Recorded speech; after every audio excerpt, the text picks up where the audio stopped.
So I'm going to talk about, as Carlo already mentioned, rank stability of abelian varieties and applications to Hilbert's 10th problem over a number field, over a number of rings. And I'm going to change a little bit the end of the talk. It'll be different from what was in the abstract. I realize I don't speak in front of, logicians, model theorists, etc. very often, so I'm going to talk about something that's less technical, number theoretic at the end, and more questions about solvability of Diophantine equations in general. So that's the plan. It will be rank stability. This is joint work with Alpoge, Bhargava, and Ho, and then at the end hopefully I'll have time, I think I will have time, I'll talk about solubility of rational points on modular curves. Joint work with Martin Derricks, Philip Nyman, and Sachi Hashimoto. Okay, so we'll start with, maybe, my motivation for studying these types of questions I'm interested in if I have a family of Diophantine equations, then, is there a rule to determine which ones have solutions and which ones don't? So, this started with Fermat. This gives you a family, and there's a nice simple rule to decide when there's a rational solution. I'm thinking of n as a varying parameter, and there's a nice simple rule here. And then Fermat asked, he just switched, instead of varying the constant and fixing the exponent, you vary the exponent and you fix the constant. And there's also a nice simple rule in this family for when there are solutions. Fermat claimed he had a proof, but the rule is basically that there are no solutions, but that's not true. There actually are many solutions when n equals 2. There's also the trivial solution. So the way I would phrase the rule here is that there are solutions, but all solutions come from geometry in a very explicit way. So that's a different form of rule. And then you can ask about a different generalization of this question. You can ask, for this sequence of Diophantine equations, is there a rule that says when there's a solution? And I claim that no, there's no simple rule to decide when this equation has a solution in terms of n. But before asking any question of this type, you have to do two things. First of all, you have to ask, forget about the family. Like, given a single equation of this type, can I decide whether there's a rational solution? So, for example, when n equals 6, there is, but it's not obvious, and you would have to search quite far by hand to find the solution to this equation when n equals 6. You're going to want to use denominators that involve 37s. And then for larger n, of course, it's less clear. And so that's the first question for a given n, is there a rule? And then we also should just ask, Hilbert's question, just forget about particular families of Diophantine equations. Is there just a rule that says, given any Diophantine equation, there is a solution or there's not a solution? So that's my motivation for both of these topics that I'll try to get to. So the tool that number theorists use to think about such questions, even just the question of for fixed n, does this equation have a solution? The tool is Selmer groups. So this is what Carlo was talking about for a big chunk of his talk. And so I'll quickly explain the definition and roughly how this works. So K will be a number field, and let's let J be an abelian variety. This is the level of generality I want to work with, abelian variety over K. So this is it's algebraic variety set over, when I base change to C, I get a complex torus. So it has a group structure. In particular, J could be an elliptic curve. This is an example of an elliptic curve. And the input for Selmer groups is a self-isogeny. So I give myself a map from the abelian variety to itself. And typically, like in Carlos' talk, this will be multiplication by 2, or it could be multiplication by n for any n. But some abelian varieties have more interesting self-isogenies, and we'll see that that will come up in our proof of Hilbert's 10 over number rings. So we want to work with this level of generality. So how do you define the Selmer group? The first thing you do is you take the short exact sequence where you look at the kernel of the self-isogeny. So here's, I get a short exact sequence. Yeah, question? Sorry, I'm very new to like algebra or to this. When you say multiplication by 2, does that just mean like the abelian varieties are groups, so does that just mean n-fold group operation with itself? Yeah, exactly. Yeah, exactly. And so the point is that this is defined over the number field or over Q, if K is Q, and the multiplication by 2 is given in terms of polynomial, explicit, or maybe not explicit, but polynomial equations. But it's true that if you think of it as a complex torus, you are literally scaling the complex torus by 2. It's yeah. Okay, so you take the short exact sequence. Here I'm thinking of these as, I'm really looking at, let's say, their K bar points, the group of points over the algebraic closure. So these, not just the short exact sequence of groups, this is the kernel of the isogeny. It's a short exact sequence of groups together with an action of the absolute Galois group with K on them. And given such a short exact sequence, we can look at the long exact sequence that comes from group cohomology. And what does this give us? Where should I put this? Let's do this over here. So then the long exact sequence will give me a map like this. And here, this is Galois cohomology, where the group is the absolute Galois group of K acting on this finite module. And so this is the boundary map coming from Galois cohomology. For my talk and for our proof, it won't really matter too much, actually, like what this map is, but it comes formally from the theory, and if you ask later, I can even just tell you very explicitly in examples like what this map is, but it won't even matter. And we can do this for not just over K, but over any completion of K. So for example, if I take a prime, in other words, a place of K, I can draw the same, I can do the same construction. This embeds in here, I get a map here. One thing that's nice here is that this becomes a finite module, finite group. The group homology itself is now finite. And as you might expect, you have a commutative diagram of this type. So this is the thing that we'd like to understand, because this is the group of rational points on the Jacobian. We want to know things like, does this elliptic curve have any rational points? Implicitly, there's a rational point at infinity. That's the identity. So what we're really asking is, does it have any non-trivial rational points? And as I won't go into this, but typically in this game, this came up in Carlos' talk, that there aren't usually torsion points lying around. And so really, you're mostly asking, is this infinite or not?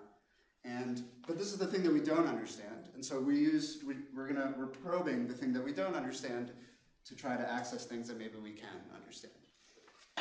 So what's the definition of the Selmer group? Let me just make some notation. Let's call this T.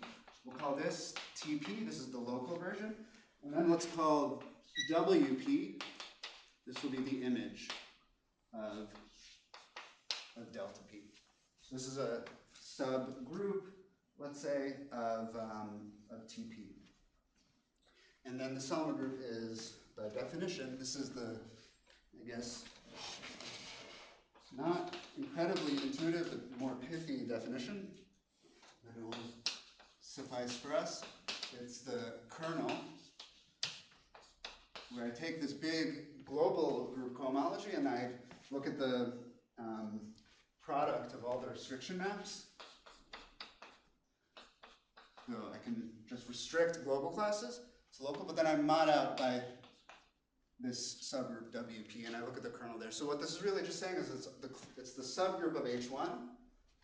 So this lives inside of T, which is this big global H1. And it's the subgroup of global classes such that when you restrict locally, you're in the image of this map. And what's the point? The point is that anything that comes from a rational point, which is the thing that we care about, will have this property, that when you restrict it locally, it's in the image of this delta P. So whatever the definition is, it captures this J of K to some extent.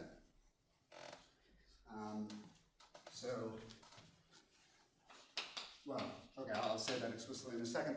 And okay, so far this is just abstract nonsense, and if you're not familiar with group cohomology, but the key thing is, first of all, that the Selmer group is finite, and it's moreover computable. And I won't say what I mean by computable. This part is maybe a not mathematically precise statement at the moment, but in practice it's computable. And why do we care? We care because basically by construction, you have the following inequality or inclusion. The group of rational points modulo the image of the group of rational points under this self-isogeny, this embeds into the Selmer group. This is just a simple diagram chase in group cohomology. And so the point is, you should be thinking of this as, by the Moore-Delvey theorem, this is a finitely generated abelian group. And as I was saying, typically there's not so much torsion, or maybe no non-trivial torsion. So this is just z to the r for some integer r. And then you mod out, if this is multiplication by 2, for example, then this is z mod 2 to the r. And so it's a group that its size is captured by the rank. And what you get from this inclusion, is if we define f to be z adjoin phi, so here I'm looking at, phi was my self-isogeny, but J is a group, so I can compose endomorphisms with itself, and I can look at the ring of endomorphisms generated by this self-isogeny, because I can compose them and I can add them to each other. And if this, so z adjoin phi modulo the ideal generated by phi in there, if this thing is a field, this is just a simplifying assumption that will be true in all the cases that I care about. If this is a field, then what you get is the rank of J of K, but the rank as a module over this z adjoin phi, this ring, which is a finite rank ring over Z, but this is bounded by the dimension of this finite Selmer group. This Selmer group, it's a finite group, but it's actually an F vector space. Yeah? Sorry, is it here J is real or does it mean? That J of K is? Yeah, because you write rank. What do you mean by rank or rank? Oh, rank means when you tensor with Q, what the dimension of the vector space is. Of Q of phi? As vector space of Q of phi? Yeah. Yeah. Uh-huh. Okay. Mm-hmm. It's not directly. Okay. Yep. It's just a dimensional phi point. Right. So the upshot of this is that if you compute this, you get a bound on the rank. And okay, the typical examples, z adjoin phi is multiplied by 2. This is just z. This is just the rank as an abelian group. But even in the totally general case, when you have a bound on this rank, you also obviously have a bound on the usual z rank. You just multiply by whatever the rank of this ring is over z itself. So you always get a bound on the rank this way. So this is the importance from a computational point of view. And so here's a meta theorem. I don't want to attempt to make this a precise mathematical statement, but the meta theorem is assuming, I could make this a precise statement about elliptic curves, but because I'm very general here, I'm talking about arbitrary abelian varieties, I haven't told you how we present the abelian varieties. Are they presented in terms of explicit equations, or or what. So assuming, let's say BSD, or a much weaker assumption that the Tate-Shafarevich group of the abelian variety J is finite, this is something implied by the Birch's-Roggenauer conjecture, then there exists an algorithm to compute the rank. The rank of this finitely generated abelian group J of K. And the point is that this is just an inequality, but if you know that SHA is finite, then there will exist some n, let's say, where I can take phi to be multiplication by n, where this inequality is actually an equality. And then the awkward part is that you don't know ahead of time which n has that property, but I claim that you can still, even though you don't know ahead of time which n has that property, you can still turn this into an algorithm to compute the rank of an elliptic curve. From the point of view of my original question, this is good, because it means in particular you can decide whether the rank is 0 or whether the rank is 1, which is typically the question of, is there an interesting rational point on your algebraic variety. Okay, so I want to contrast this. So yeah, I mean, you can make this, it's meta because I haven't specified the input to this computational problem. For elliptic curves, we can make this much more concrete.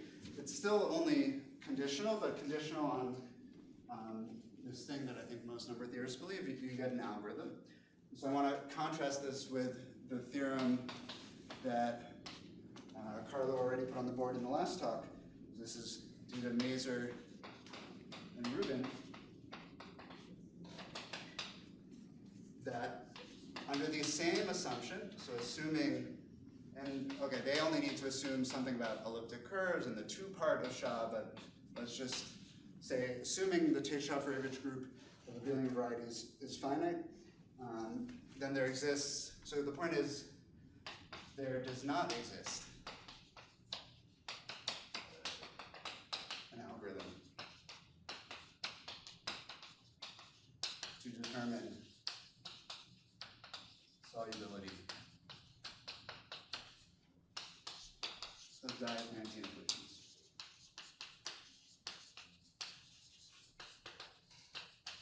Over OK. In other words, Hilbert's 10th problem over K is not solved. This is what Carlo put on the board in his previous talk.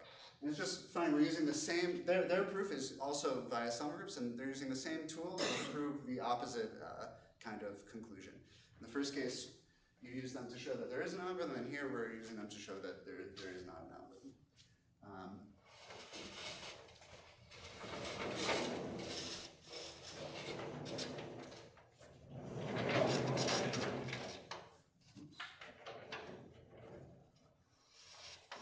Okay. And so, right, where does rank stability come in? So already Carlo talked about this, so I'm not going to rehash everything that Carlo talked about. The main theorem is that this is due to Koymans-Pagano, and then now there are two other proofs. This is the one I'll talk about today in my talk with Alpoge, Bhargava, myself, and then David Zwina gives third proof. The theorem is that this result is true unconditionally, that there is no algorithm, so no such algorithm exists unconditionally.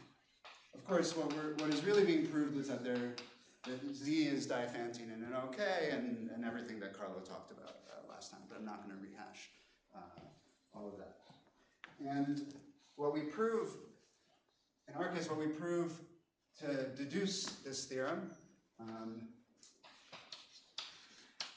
as Carlo talked about, there are all sorts of reductions of Hilbert's 10th over rings of integers to statements about ranks of elliptic curves, but also about ranks of abelian varieties. And so what we're really proving, so by now there's a proof of this statement by all three authors, just I guess in a different order.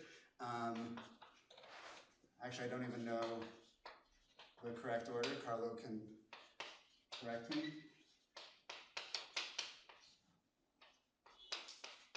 What's really being proven here is that for every quadratic extension,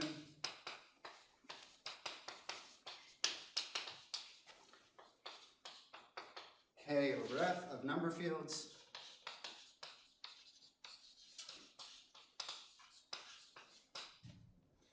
there exists an Abelian variety J over F such that its rank, meaning the rank of its group of rational points. So let's write it in terms of actual groups. So rank of J of F is equal to rank of J of K is positive. So that's what we're actually proving in our paper. And as Carlo talked about in the previous talk, using the results of this type, you can deduce Hilbert's descent. He didn't actually write down, unfortunately for me, the exact result that we need. In the literature, you can find, he wrote the result, but for elliptic curves, but in this paper from 2024 of Maser, Rubin, and Shlapentokh, they formulate and prove a similar result just for general Abelian varieties. And so this condition is exactly enough to give the previous theorem. So that's what we proved. Yeah, Carlo. Just a remark that in our work we don't, like in the 2025 paper with that method you can prove it, but we never wrote it down. Ah, okay. So in 2024 we proved it only for KZ, F5, whereas we cannot find it anywhere. Oh, that's nowhere. But that method can prove it. Okay, so I'll put it in parentheses. Yeah, that's not fair. Yeah, okay. But yeah, so maybe just then to be more clear, Zwina has now proven this, but even for elliptic curves, where you don't have to assume, it's not for general. Our proof, we really will have to use certain high-dimensional Abelian varieties for certain K over Fs. Which Abelian variety we use will depend on K over F. Okay, so then any questions? Oh, maybe before going on, let me just write the equivalent statement. So equivalently, I'll put it over here. Equivalently, and this Carlo already mentioned in the last talk. So instead of showing this, it's equivalent to show that the rank of the Abelian variety J is positive, but the rank of its quadratic twist is 0. It's an equivalent statement. So here,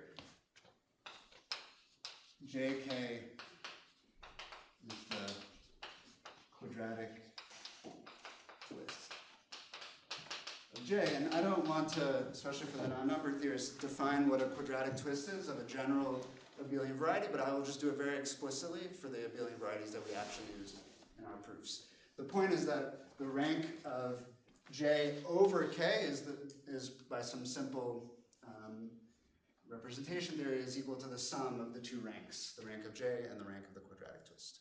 And so this is equivalent to saying this. Okay. And so this is what we're trying to do. We're trying to find, given K over F, we're going to find a J, a positive rank, such that the twist has rank 0. And actually, we're going to do the opposite. We're going to find a J that has rank 0, whose twist has positive rank, but these are equivalent things to do. Okay, so quadratic twist of J by this quadratic extension K over F. Any questions? Okay, so the proof is pretty short, and so I'm going to sketch the proof. I won't go through every detail, but I'll sketch how the proof works. Before getting into it, I should introduce the main characters, like which Abelian varieties are we going to use. We're going to look at the Jacobians of the curves y squared equals x to the L plus n. Okay. I need to say a few things about these curves and their Jacobians. So in the proof, we haven't started the proof yet, but we're working there. So we'll take, in the proof, J to be one of the Jacobian of one of these curves. So it's Jac of Cn, where Cn is the curve y squared equals x to the L plus n. maybe I should say what L is beforehand, but where L is a prime such that L doesn't divide the discriminant of K. So what I do is I take a prime L that doesn't divide the discriminant of K, and I'm going to search among these abelian varieties. So I take the Jacobian of these curves, where here n is in F or OF, doesn't really matter. N is in F, and these are the abelian varieties I'm going to search for. So Jacobian, I mean, this is the divisors of degree 0 on this curve Cn modulo linear equivalence. So this is linear equivalence classes of divisors of degree 0 on the curve. A point on the Jacobian is just a formal sum of points on the curve of degree 0 thought of up to linear equivalence. Okay. Yeah, and I should say, like, what is this thing? This is a genus G. G will be L minus 1 over 2 hyperelliptic curve. But as you'll see in the argument, like, we're choosing it because it's not just an arbitrary hyperelliptic curve, it has this extra structure. And for our argument, these are the only curves that will work, in some sense, for our argument. So L is on again. Say it again? L is on. Yeah, L is an odd prime. Yeah, thank you. Okay, so this condition that L doesn't divide the discriminant, the point of it is just that, well, there's maybe 2 points, but in particular, it implies that K is linearly disjoint from the L cyclotomic field. So here zeta is a primitive Lth root of unity. So this is nice because it means that it's enough by the Weil restriction construction. So to assume that the Lth root of unity is already in our ground field. So the reason is, so this assumption tells you that the Lth root of unity is actually not in your ground field, and because it's not even in K. But what you can do then is, if you prove it for this field, in other words, you find an abelian variety over F adjoint zeta, such that the rank is positive, and when you base change to K adjoint zeta, you get the same rank. Well, then you can just take the Weil restriction of that abelian variety down to F, and you've proven it for F. And so it's actually now enough to assume that the Lth roots of unity are in your ground field. And that's very, very useful for us. Okay, I won't go into Weil restriction and how that works, but this is a simple reduction to where we get to assume now that this root of unity is in our ground field. Why do I care? Well, once that's true, then you have this action of mu L on the curve, which you can see, right? This curve has this automorphism of order L by sending x to zeta x. Okay, so you get this action of this group of order L, and in particular, you get an action of mu L on the Jacobian also, but the Jacobian is a group, so you get something better. You get a ring embedding. What's the right way to say that? Okay, let's say it this way. You can view this inside the endomorphism ring of the Jacobian. So very concretely, points on the Jacobian are just formal sums of points on the curve. So how do you act on those formal sums? You just apply the automorphism to each point and extend by linearity. And this gives a ring embedding of z adjoint zeta, the cyclotomic ring of integers, into the endomorphism ring of your Jacobian. Okay. And yeah, the thing to notice about these curves is, so remark that if you have a parameter in your ground field, lambda, let's say, then you can scale n by that parameter lambda to the 2L, and you get an isomorphic curve. This is a simple exercise in algebra that you can scale by lambda to the 2L, and you get an isomorphic curve. And so what it means, it means that there are two types of twists on these curves. There's right? It means that if I scale by an arbitrary lambda, then it will become isomorphic to Cn over the field where I join the 2lth root of lambda. And so it means that you get quadratic twists by doing something like this. This is a quadratic twist. So this is the quadratic twist by f adjoin square root lambda. Right? It becomes isomorphic to Cn over square root lambda. And these types of twists, these are mu-L twists. These are different types of twists. They become isomorphic. This curve becomes isomorphic to Cn, but over an lth root extension. And we're exactly going to exploit the fact that we can kind of twist in two different directions. Okay. So now finally, with all of the definitions, I can introduce the Selmer groups that are relevant in this situation.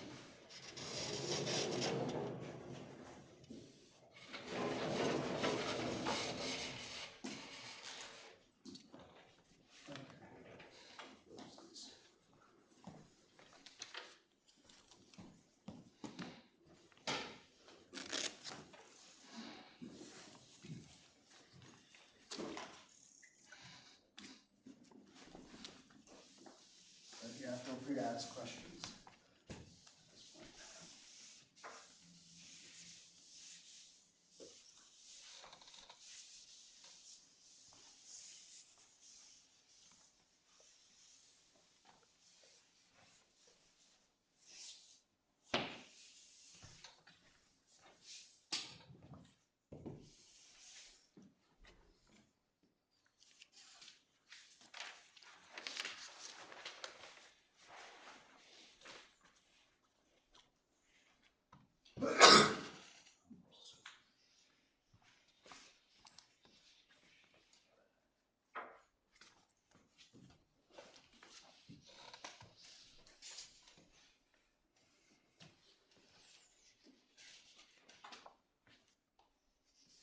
So one reason to look at these curves is this flexibility that I'm talking about.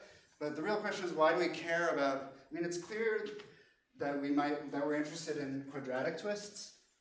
That's like embedded into the problem, as I've already said. But why do we care about the mu-L twist? The reason is because we want to exploit Selmer groups that are as simple as possible. And these curves and their Jacobians, they have these very simple to understand Selmer groups. So we'll take, for phi, our self-isogeny, we'll take it to be 1 minus zeta. So I'm thinking of this in the endomorphism ring of the Jacobian, which makes sense. And in other words, I'm viewing it as a self-isogeny from Jn to Jn. Okay, in principle, I should maybe call this phi n, but it's 1 minus zeta every time, so I just call it phi.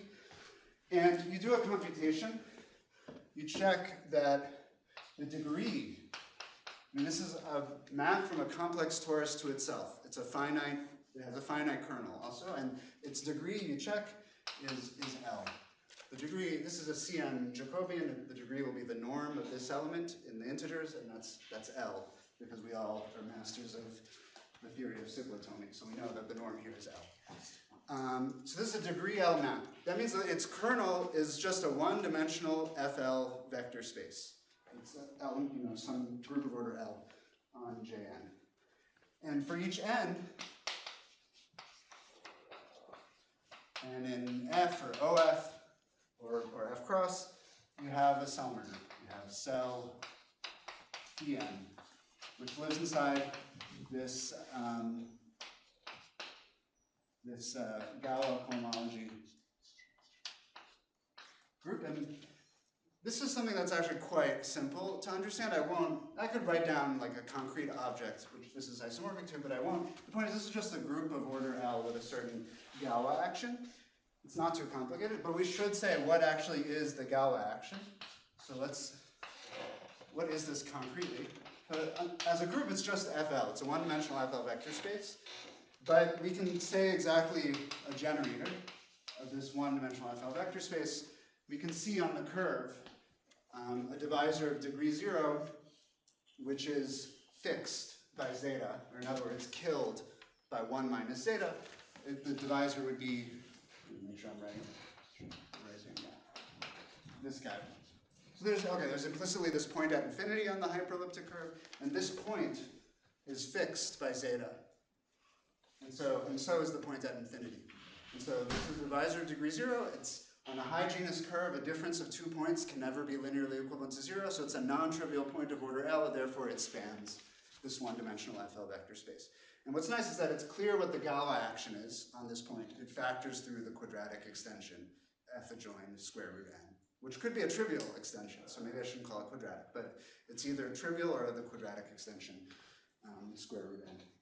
So in other words, this is a proof of the lemma that the Gal F action on J phi n is via the quadratic character, is given by the quadratic character. What is your price of n? Yeah. Well, here in some sense it matters, because it actually depends on n. But sometimes I'll write phi n, and sometimes I'll just write phi. Is given by the quadratic character attached to f adjoined square root n over f, which could be the trivial quadratic character if n is a square. Okay, and so, yeah, this is just evidence that this is not too hard to think about this group cohomology, and here's the key lemma in the proof, which again, we haven't actually started the proof, but I'm just giving the key structural statements. So the key lemma is that if P is inert or ramified, so P, remember, is a prime, and here I'm talking about Archimedean primes, or non-Archimedean primes, so non-Archimedean prime replace. If P is inert or ramified in F adjoin root n over F, then if we remember, we had the whole setup of Selmer groups. We had T and TP and WP. And so the claim is that the local cohomology is 0. It's just trivial, and in particular, its subspace WP is also has to be 0. So this proof, which we haven't yet started, but we're about to start, we're not really going to do any concrete and explicit computations. We're just going to use with Selmer groups. The key thing is just that, in fact, the Selmer groups there are no local restrictions at many primes P, all primes that are inert and ramified in F square root n. The proof, let me not go through the whole, it's very quick. Let me just say it follows from Tate duality. This is a simple computation. It follows from Tate duality plus the local Euler characteristic formula.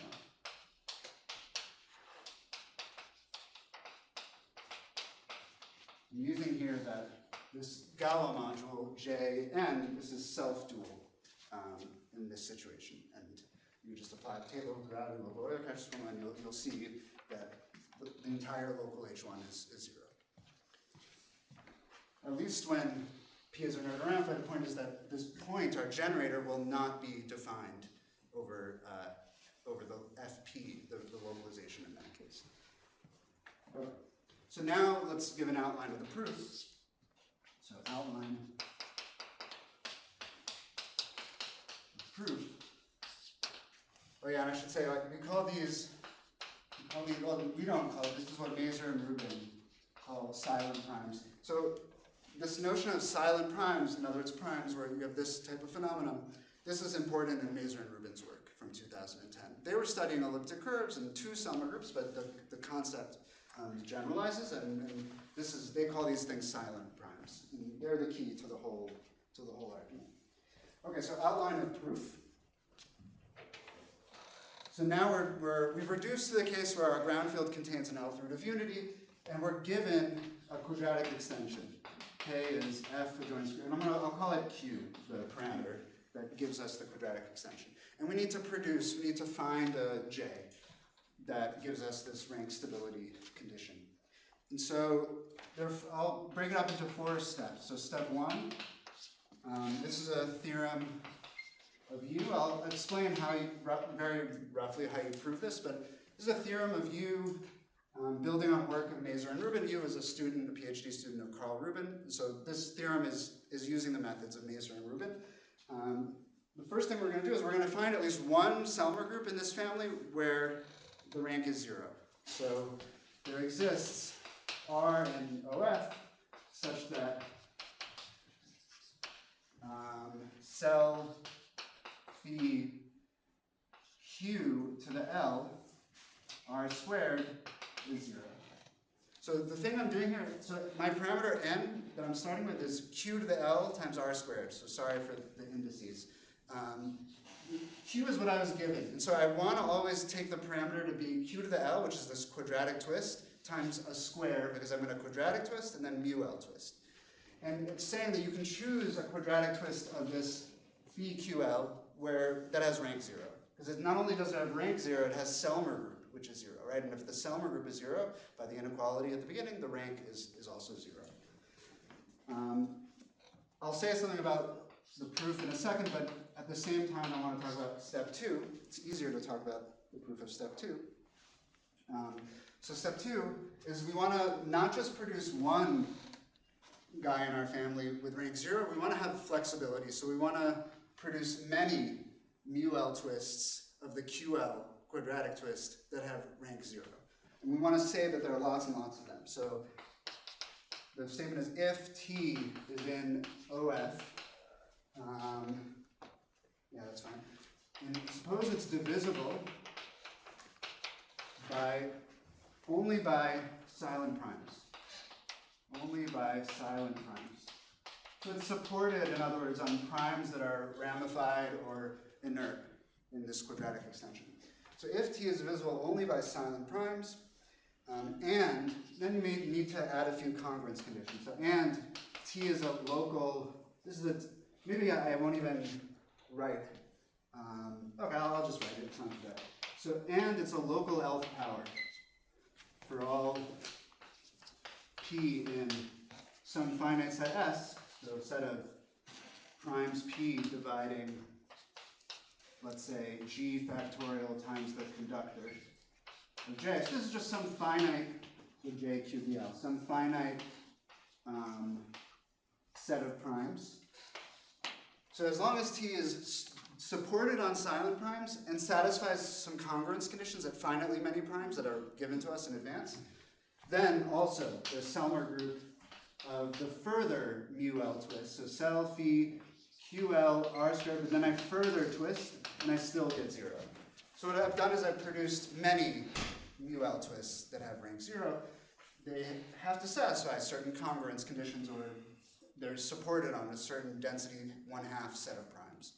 But there are many of them. Yeah. So I don't want to go through the proofs, but the proof of this is very simple. The point is that you're starting with something that has rank 0. And if you think about the ambient space for the Selmer group, this ambient space only depends on the square free part of the parameter, because it just depends on whether this is, what this quadratic extension is. And so I fixed the QL part, and then I'm just multiplying by squares. So all of these Selmer groups, as I vary R and T, they all live inside this one space. But the local conditions, when I twist by silent primes, are 0, like nothing is going on. Now, something might be going on at these finitely many bad primes, which I don't have control over, but I just arranged that I'm not doing anything interesting at those primes also. And using a little bit more about the properties of Selmer groups, you conclude that under these conditions, the Selmer group is in fact 0. And that's basically also the proof of this first step.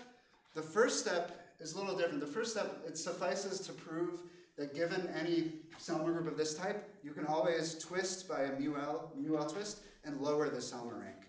Because if you can lower it once, then you can lower it again, and you can lower it again until you get 0. And how do you lower the Selmer rank?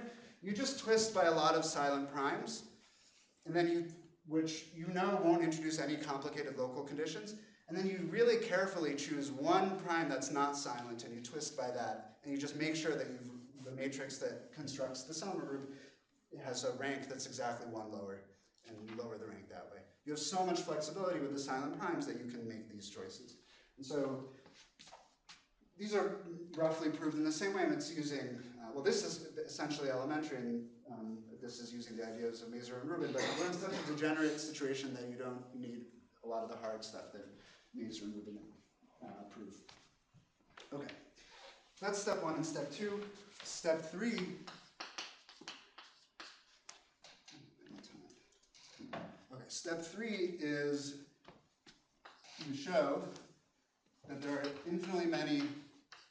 So okay, I mean in step 1 and 2 we found many guys such that the QL quadratic twist or the Q quadratic twist and then the mu L twist, that you have lots of rank 0 guys.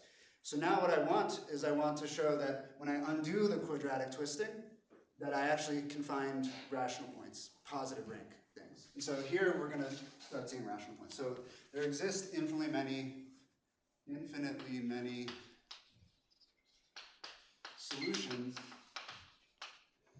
In some sense, all you really need is 1, but to the unit equation, a plus 2rb equals 1. So, by the way, I fixed my r once and for all from this first step. So r is kind of given to us, and this is an equation in a and b, and I want solutions to this unit equation where a and b are elements of f that are supported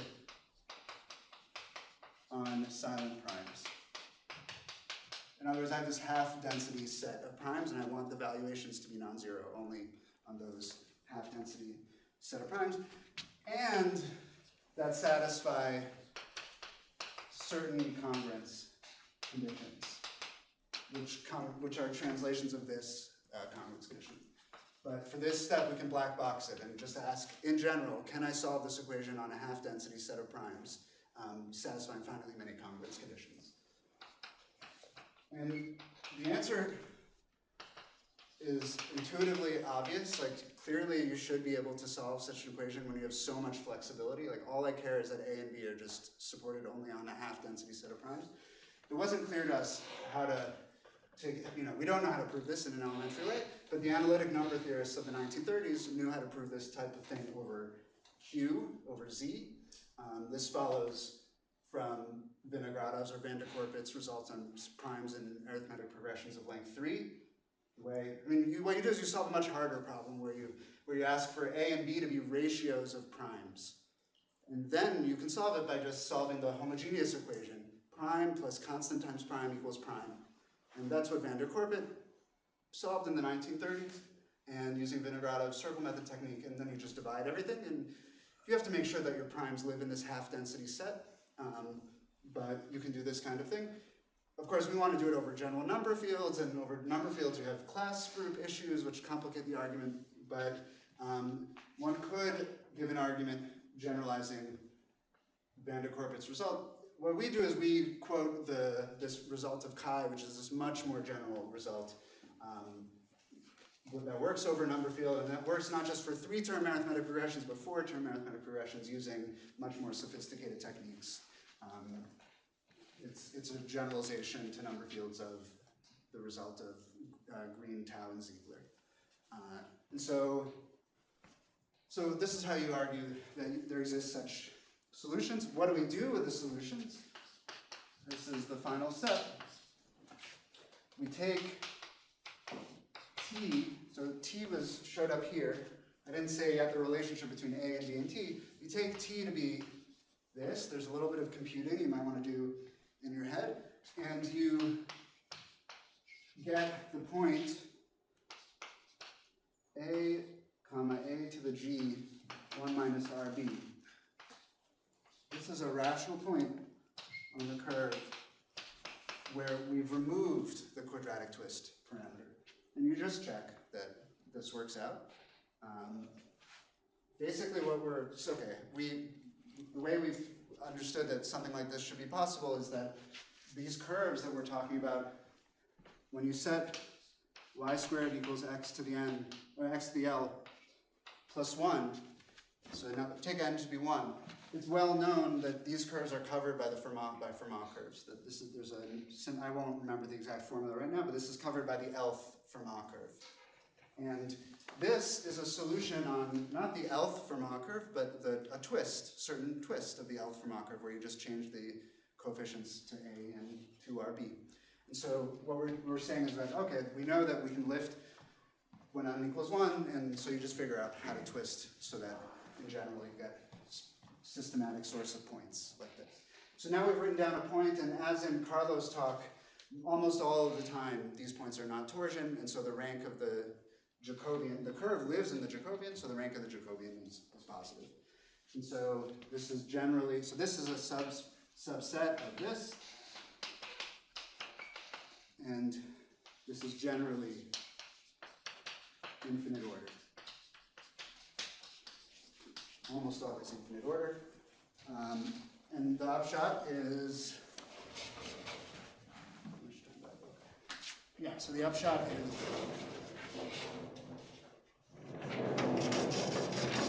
when you combine all of the ingredients, you get exactly what we wanted.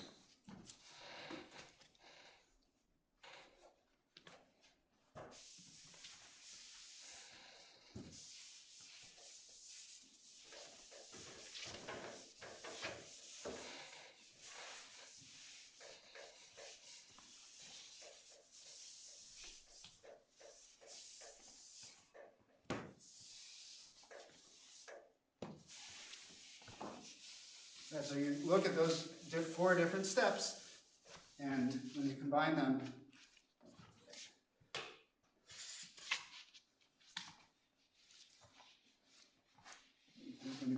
we get what we wanted.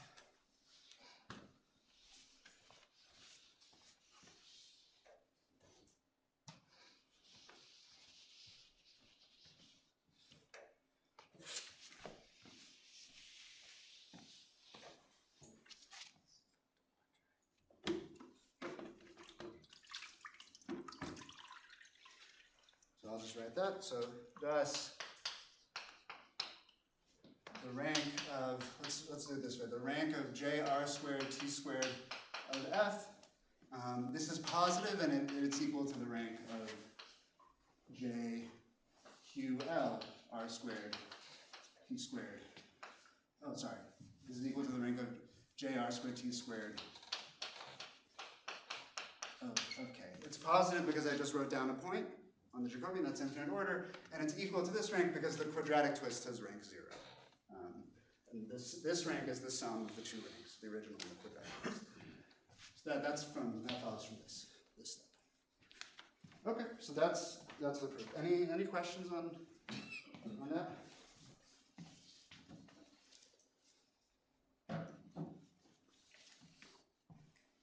Okay, so I have how much time do I actually have? Should I stop at? Until 12:15. Okay, so then maybe what I'll do is I'll try to just state the modular curve result, which is an attempt to kind of answer Mazur's program B, but I think actually this will just take too much time. So then I should not do that. Yeah. Okay, I think I'll just stop here.